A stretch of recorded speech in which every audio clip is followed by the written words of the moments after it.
anggantaraken wangsa luhur suraosing serat Mahabharata kawedhar kadengaken dening Ki Ngabei Edi Pranata Bening lan ilustrasi Agil Wahyu Kusuma, editor Firmana Setiabudi, kameramen Dani Rahmawati, pengarah acara Ibu Tuti Erno.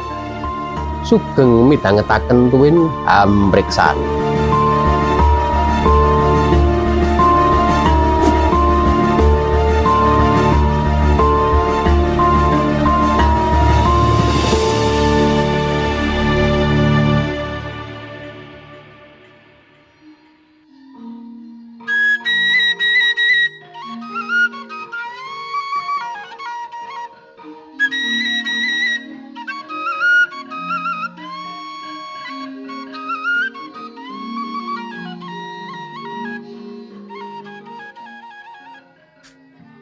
Neng karang kadempala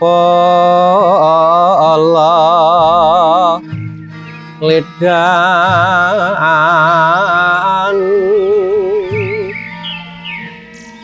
Yai Lurah Semar saprana ane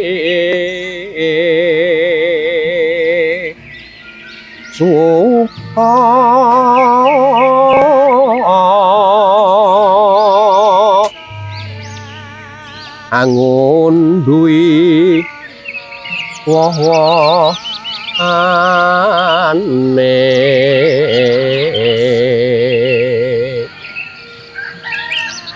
subur makmur saisining praja negara Ngamarta ing negara Batana Kawarsa. Marma sinebut Batana Kawarsa dadi ilen-ilening toya dawah. Keh sendang megung kinawangan kinalen kalen angon cori dateng Tegal pasabinan pramila dados subur makmur karadaning para kawula dasih ing nagari Ngamarta awit saking ingayoman para Pandhawa 5 auta Natlasamana sanget nandhang priatos sangya para Pandhawa kuwin para kawulanipun Karana. Sang Nata Pandhawa kasor salebeting sesukan dadu binuwang ing wana kamyaka namung kantun para kawula dasih ingkang binajah dening para Kurawa. Samangken negari Ngamarta kadadosaken Kadipaten Ngendraprasta ingkang pinandhigan dening Adipati Jayadrata Samana. Sang Nata kepareng bangun marga saking Ngastina dumugi Ngamarta nerjang Tegal pesawaning para kawula dasih marma karya nguning para kawula dasih. Anut lakuning Kurawa ing une patine sang Abimanyu ing citra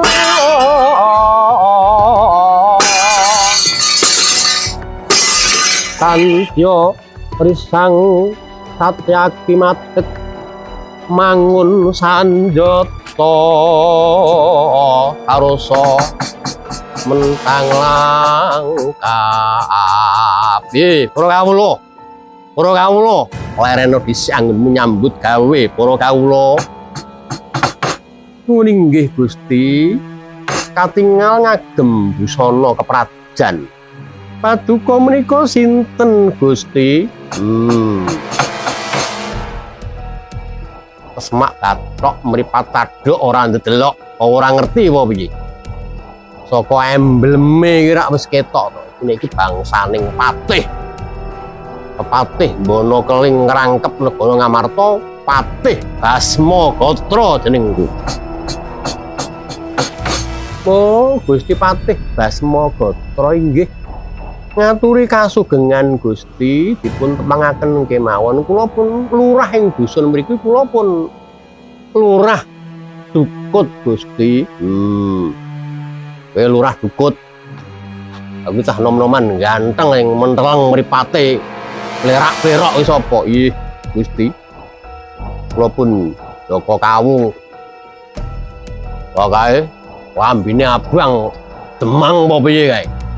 Mas, ngono tiyang tani. Nami kula Gimbong, Gusti. Ngene Lurah Dukut nuwun inggih. Wonten dawuh Gusti Patih Basma Gatra. Teka aos wae. Iki ana dawuh saka Sinuwun Prabu Jayadrata, saka dawuh saka negara Ngastina, dawuh saka dhuwur dhewe saka pusat. Sinuwun Prabu Duryudana bakal mbangun dalan ndamel margi wah sae sanget menika mangke dados lancar olah dagang sesambetan saking Ngastina dumugi Ngamarta mangke dados lancar. Lah mula kuwi ning bakalin nerjang omahmu bali desa kene. Waduh. Wah, lah menika nggih. Sampun to Gusti, mengke arisak dusun kula. Kula mbangun kelurahan menika nggih nelasaken arta kathah menika ganjaran saking Ngamarta rumiyin. Gusti Patih, lah iya. Wingko ya diganti. Karo penggede Ngastina wingko ya diganti. Ngono kuwi aja kuwatir. Negara iki sugih. Piye lagi Jaka Kawung ora entuk? Lho kok ora entuk piye? Sampeyan semingkir. Iki cah enom sing ngadepi ngene iki. Meskipun kula mboten nangsal. Lho. Weh lah cah enom ora duwe tata susila iki. Patih lho iki sing ngarane sampean RT niku sinten? Kula pun ngerti nek sampean niku patih. Ning Kurawa niku mboten tata. Kok negara dienggo dadu niku arepe pripun? Tiyang dusun Tasik Pura mriki mboten purun.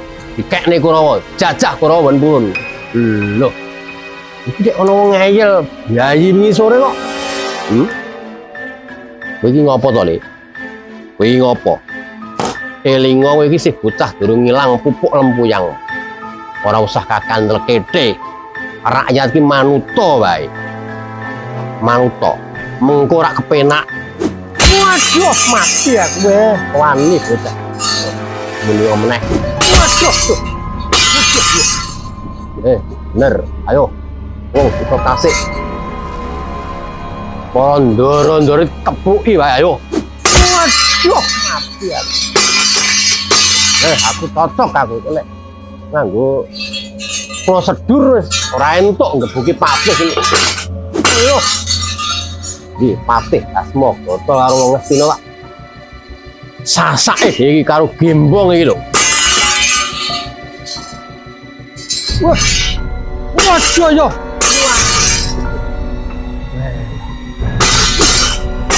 Oh, wong Ngamarta kan sopan santun, biayi dowangeni karo punggawaning negara parat. Wani yo men. Aku ora rumangsa dadi rakyating Patih Basma Gatra. Awedi ya. Weh. Karepe dhewe iki. Wis men, ayo. Loh. Yo. Ora mripate. Loh, oh weh, lah kok jambak. Ayo. Ini kalenan kalenan parat. Waduh. Wah, nyemplung kedung weh. Lah turun dulu bocah. Iya. Tak. Yes. Iyo.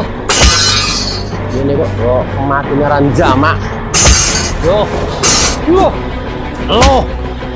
Waduh. Ayo tuh. Yo, matane apa ayo tangyo. Tangyo Pak Dik. Loh. Iki menggongok Pak Dik. Aduh. Iya. Aduh. Yo. Kapok. Ayo. Ayo. Makane Pak Wedi. Loh. Ayo. Ah. Loh. Oh, ah. Ayo. Ayo. Aduh, mati aku. Os, wani. Tuwa iki kita. Ayo. Rumangsane apa wedi. Karo tumenggung saka praja. Iyo. Iyo. Wah, didaya mentah. Aduh. Aduh. Aduh. Ayo. Perui raine iki. Ayo. Aduh. Ambar aduh. Aduh. Aduh. Wah.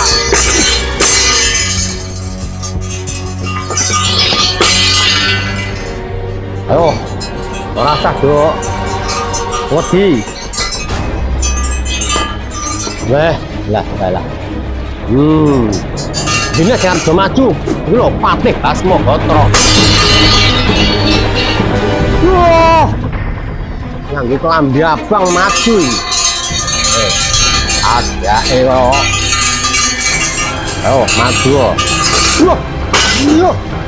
Wah. Lasmu kowe. Iya. Iya. Iya. Ayo. Noh. Loh. Loh. Loh. Kepapit, kena ketepot tuan. Aduh. Aduh, iyo. Aduh.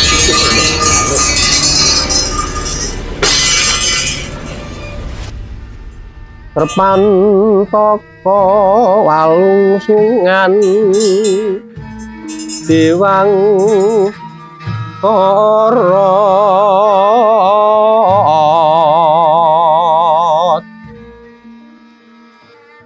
wos prayoga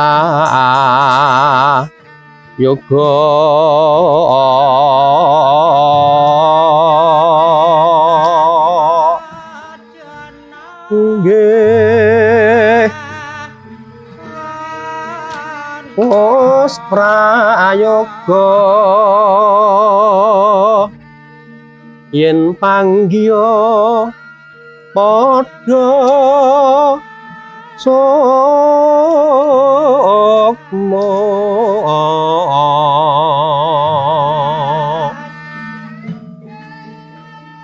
sating atmoring pundi paranyo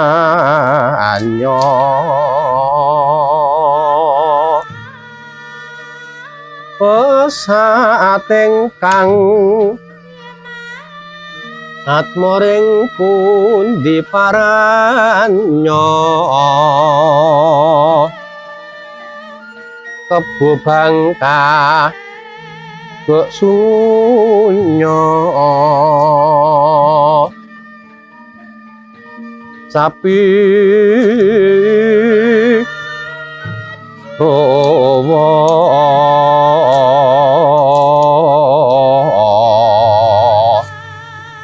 yen ngajak ulung-ulungan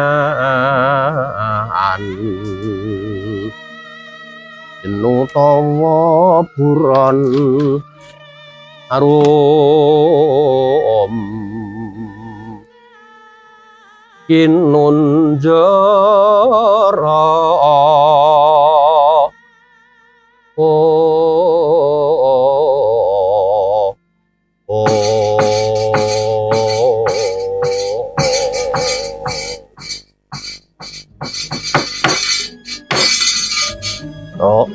apa Kang? Wis krungu kabar apa urung? Kabar apa? Kabar baik apa kabar jelek? Yo kabar jelek kowe jelek banget. Ya kok iso hanya kabar jelek banget? Nah, urip paning para kawula ngamarta sakwise dijajah para iki saiki wis pokoke ngeri lho, mesake banget. Ngeri piye, Kang? Wah, saka kenalanku jenenge Lurah Ndukut ing desa Tasikpura kuwi lho. Kuwi Duryudana ngersakake mbangun dalan saka negara Ngastina ning ibu kota Ngamarta. Ayo.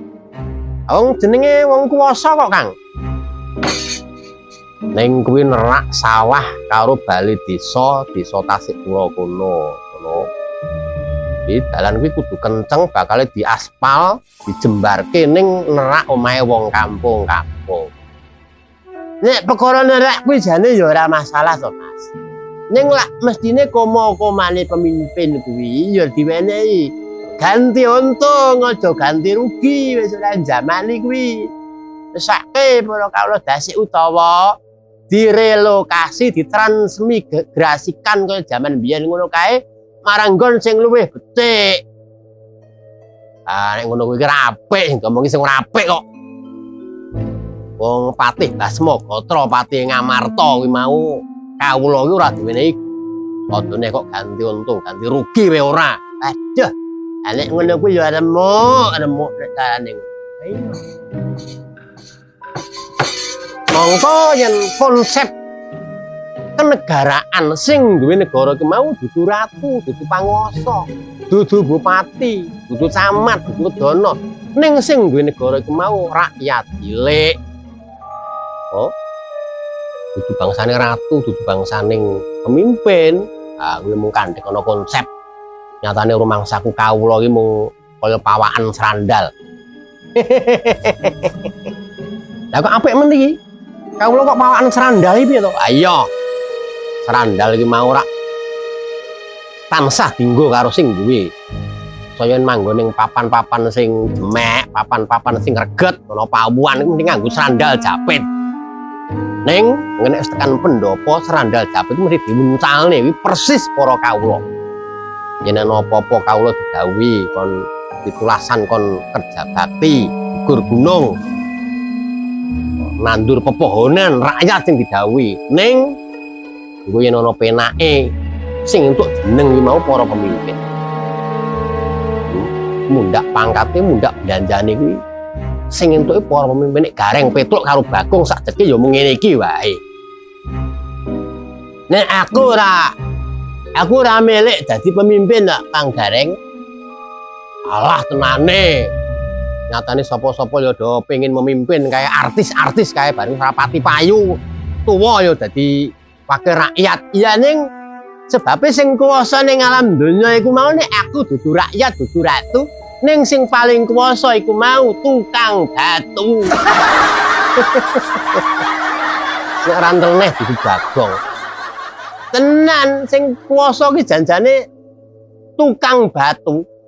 Kok iso? Tukang batu kok iso kuwasa ki arep piye, Gong? Ya iya, coba rasakno. Rakyat kalah karo pemimpin utawa ratu. Ning ratu kuwi ana sing iso sing ngalahke itu lho. Sing ngalahke apa? Sing ngalahke srengenge. Kok iso? Nek ngalam donya iki nek tanpa srengenge iki bakale padha kademen. Ning luar negeri sing ana musim dingin kae. Musim salju kae padha nyedheren. Men siji coba. Ratune iku mau iso memimpin apa ora nek kademen.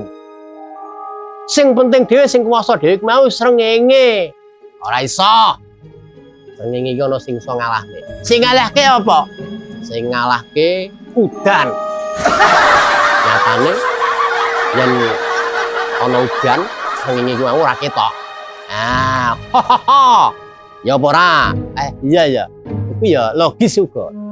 Jadi kalahing srengenge iki mau saka udan. Nyatane srengenge ketutupan mendung ya surya kalingan mega jagat dadi peteng. Nek saka pinemku ya ana sing ngalahke. Mendung utawa udan iku mau ana sing ngalahke, yaiku mau watu. Batu. Nyatane banjir ana Sumatera kae nek gulung wit-wit gedhe padha keli karo dayaning udan mergo wis dadi banjir. Lah mula kuwi entek-entekane tukang sing menang dhewe ku mau ya. Banjir iku mau watu ora iso keli ning watu ku mau kalah karo tukang batu. Sebab watune dikepruki karo tukang batu. Mula sing menangan dhewe ning alam donya iki adalah tukang batu. Oke lah. Ya logika kaya kowe iki ya. Bener kowe timbang wong edan. Malah nesu ae. Kalah logika kok nesu ya.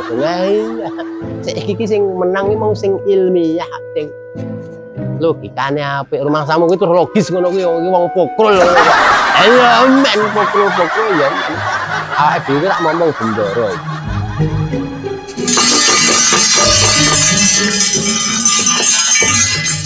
Lengeng driya mangun kong kanduhan rimang leleno tanpa anen yen tanpa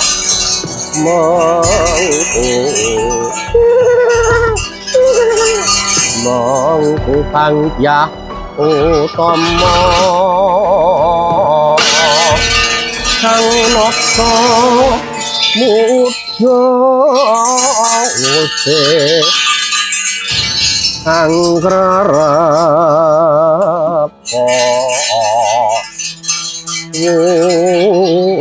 usih anggrarapa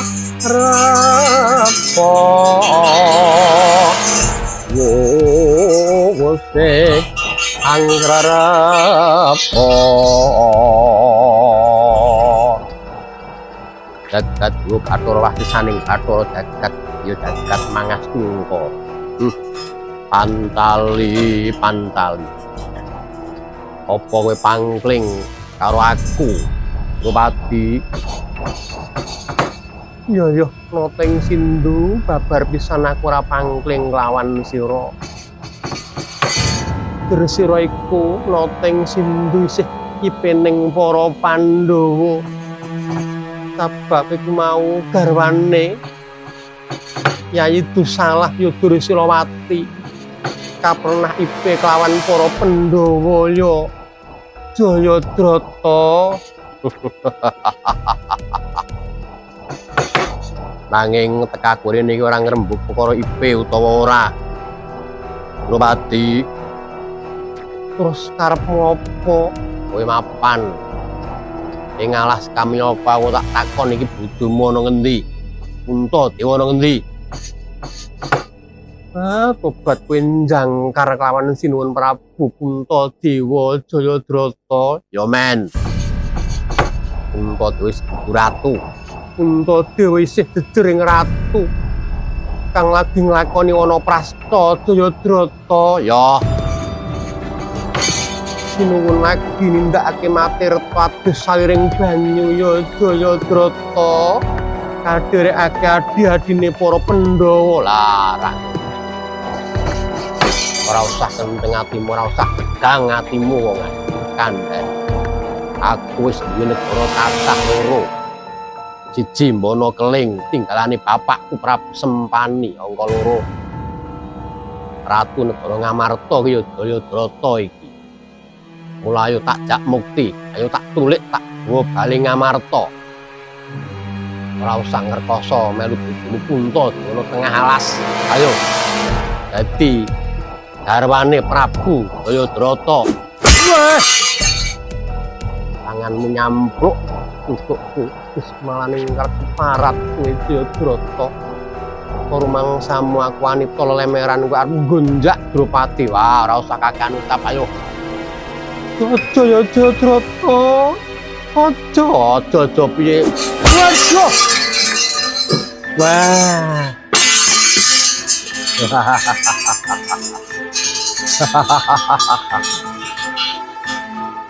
Aja ya Jayadrata. Aku donke Jayadrata. Ora bakal tak donke kowe wong ayu. mesti dadi bojoning Jayadrata. Tak maru karo Guru Silawati. Sinuwun kula nyuwun tulung sinuwun Werkudara. Arep tulung aku yo Yai. Apa wae pati lak iku njaluk tulung. Solai para Kurawa karat. Kurawa karat. Yo, otomatis Kakang mbok aku nulungi kowe.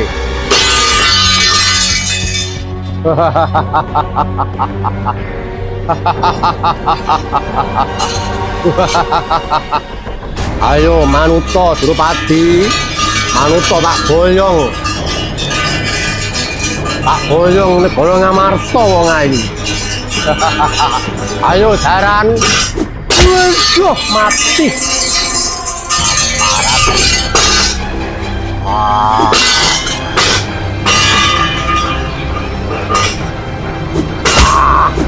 Warat sopo iki?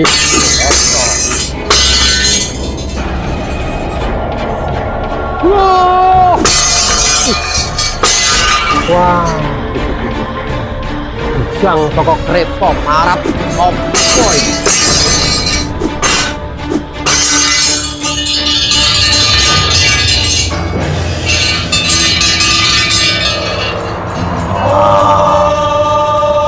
Orang ngerti toto kemar beladat ini Prabu Kunto dino parat. Wah aduh ojo mati tuh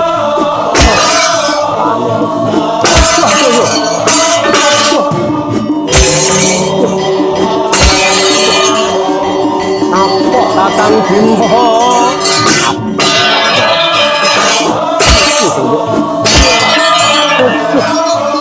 Bima mereno Bima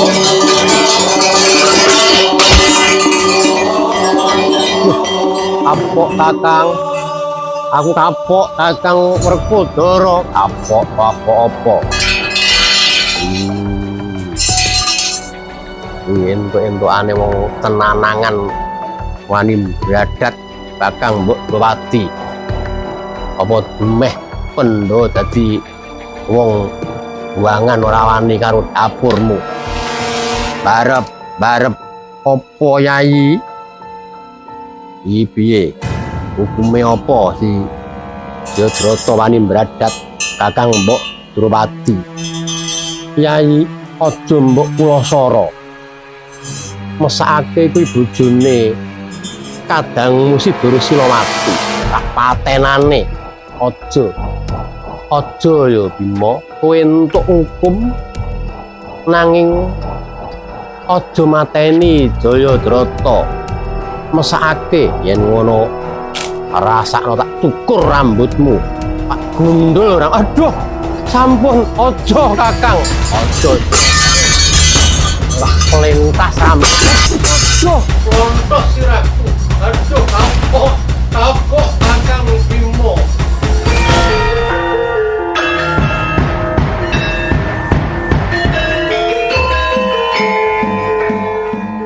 Para miyarsa, mekaten gantaring carita wayah sing abi sakanca nyuwun pamit mugi panggan ing minggu ngajeng.